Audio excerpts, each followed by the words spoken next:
Bonjour et bienvenue dans un nouvel épisode d'Éclat de tradition. Alors aujourd'hui, on va parler d'un sujet qui est un peu particulier, mais ô combien intéressant, je trouve. Comment romancer sa vie, ou romantiser, peu importe la façon dont vous voulez le dire en français.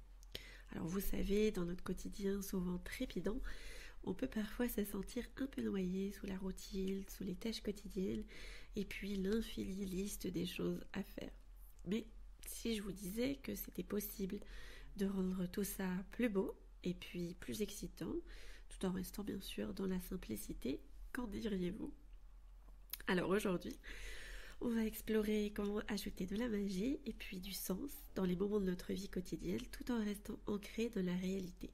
Et non, romancer sa vie, ça ne veut pas dire qu'on va fuir nos responsabilités, ni ignorer les réalités de la vie domestique, bien sûr, mais plutôt bien apprendre à apprécier chaque moment et puis à lui donner un peu plus de lumière.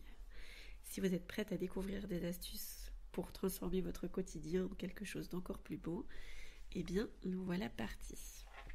Alors, la première astuce pour romancer sa vie, c'est de célébrer les petites choses.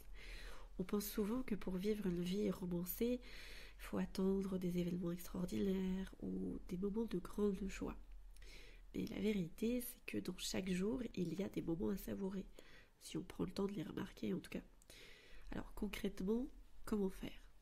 D'abord, prenez le temps de savourer un thé ou un café le matin, dans un joli mug, peut-être avec une petite bougie parfumée allumée à côté.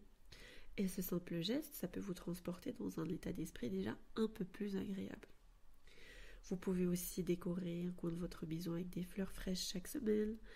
C'est une petite touche, hein, ça va pas vous coûter grand chose, hein, surtout si vous cueillez les fleurs dans la nature, mais pourtant ça va changer votre environnement quotidien et rien que le geste de par exemple aller couper des fleurs et de les mettre dans un vase et d'en prendre soin, déjà il y a une part un peu romantique à tout ça, je trouve. Alors, petite parenthèse, je ne sous-entends pas par romantique l'idée du romantisme pur, avec Victor Hugo et tout ça qui est un peu sombre, hein, c'est beaucoup en rapport avec la mort et tout. Là, c'est plus vraiment l'idée, comme si on voulait être plutôt l'héroïne en fait de notre propre vie et comme si on était l'héroïne d'un film ou d'un roman en fait, tout simplement. Sans le côté un peu sombre du romantisme véritable en tant que courant littéraire. Voilà, vous avez aussi autre chose, c'est le fait de célébrer les saisons, de faire des repas qui soient saisonniers. Par exemple, vous faites une soupe de légumes d'hiver ou une tarte aux fruits de saison. Ça invite en fait des petits rituels qui font partie de votre quotidien. Et puis, c'est des mots qui, en étant tout simples, peuvent aussi devenir super magiques en fait. La deuxième chose que vous pouvez faire, c'est créer une ambiance intime et chaleureuse dans votre maison. Je pense que c'est un des secrets pour romancer sa vie, hein, c'est de créer un environnement où vous vous sentez bien et où la beauté est présente à chaque coin de la maison. Une maison chaleureuse, une maison qui est accueillante, une maison qui est ordonnée, ça peut faire toute la différence. Alors évidemment, concrètement, comment faire? Encore une fois, vous pouvez jouer sur les lumières douces, vous pouvez remplacer tout ce qui est lumière forte par des lumières plus douces comme des guirlandes lumineuses, des bougies, etc. L'éclairage, en fait, ça va jouer un rôle important dans l'ambiance de votre maison. Ça, on l'a déjà vu dans plusieurs épisodes précédents. La musique douce aussi. Essayez de jouer de la musique apaisante en fond sonore pendant vos tâches ménagères ou lorsque vous êtes en famille. Alors, il ne faut pas que ça devienne... Vous n'écoutez pas de la musique. Vous l'avez en bruit de fond. C'est différent. Il ne faut pas que ça devienne assourdissant. Mais sinon, ça peut transformer un simple moment en quelque chose de encore plus agréable. Après, vous pouvez faire une organisation qui est un peu quelques petites touches personnelles. Vous rangez, mais vous n'oubliez pas d'ajouter des petites touches qui sont propres à vous, en fait. Une étagère qui est remplie de livres qui sont bien choisis, ou alors une jolie nappe, ou des coussins dans le salon. C'est des toutes petites choses, en fait. Mais ça va participer à créer une ambiance chaleureuse qui va faire toute la différence dans votre vie quotidienne.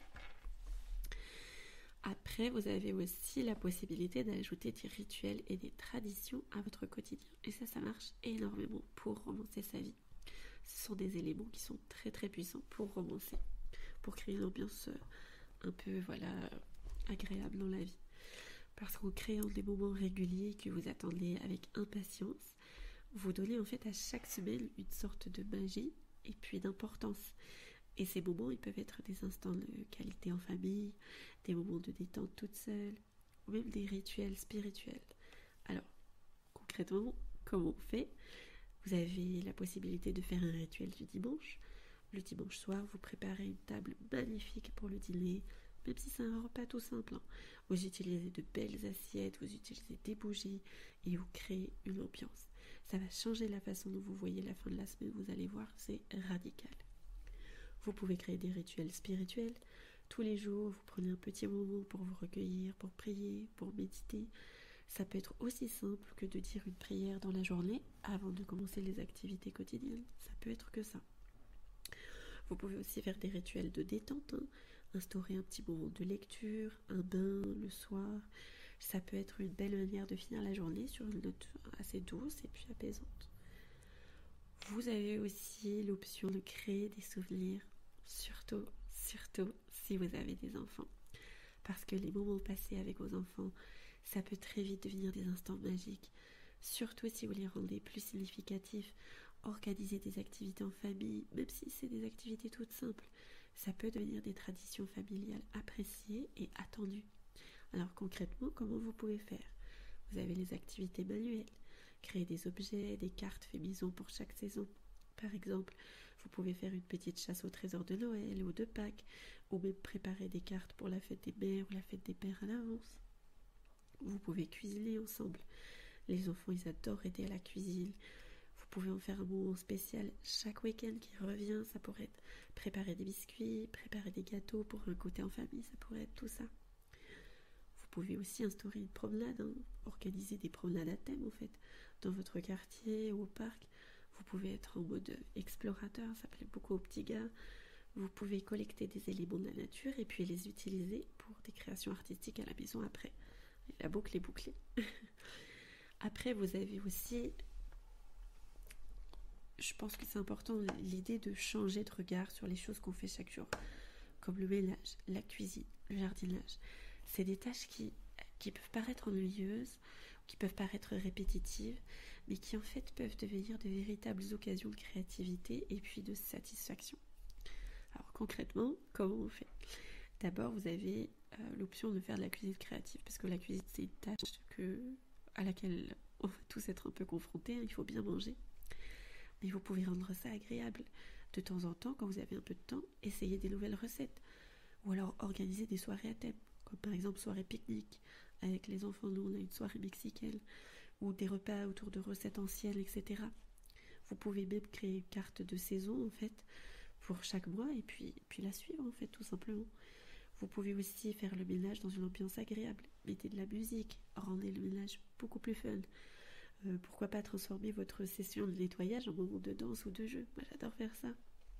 Surtout quand il y a les enfants, c'est très agréable. On pourrait même faire une compétition avec les enfants pour voir qui peut ranger sa chambre le plus vite, etc. Ça peut devenir agréable, ça peut devenir juste le moment où tout le monde a envie de s'amuser.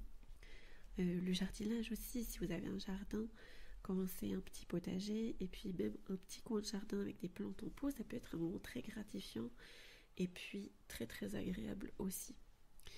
Alors voilà, j'espère que ces quelques petites astuces vont vous inspirer et vont vous aider à romancer votre quotidien et puis à le rendre encore plus beau et encore plus magique. Rappelez-vous surtout que c'est pas la grandeur des événements qui va rendre notre vie intéressante. C'est la façon dont on vit chaque petit moment.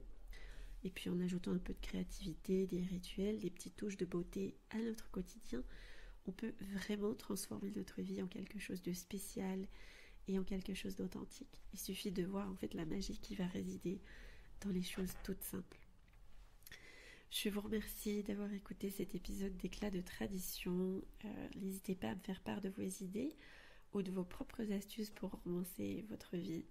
Je vous dis à très bientôt pour un nouveau sujet et puis d'ici là, je vous souhaite beaucoup de bonheur.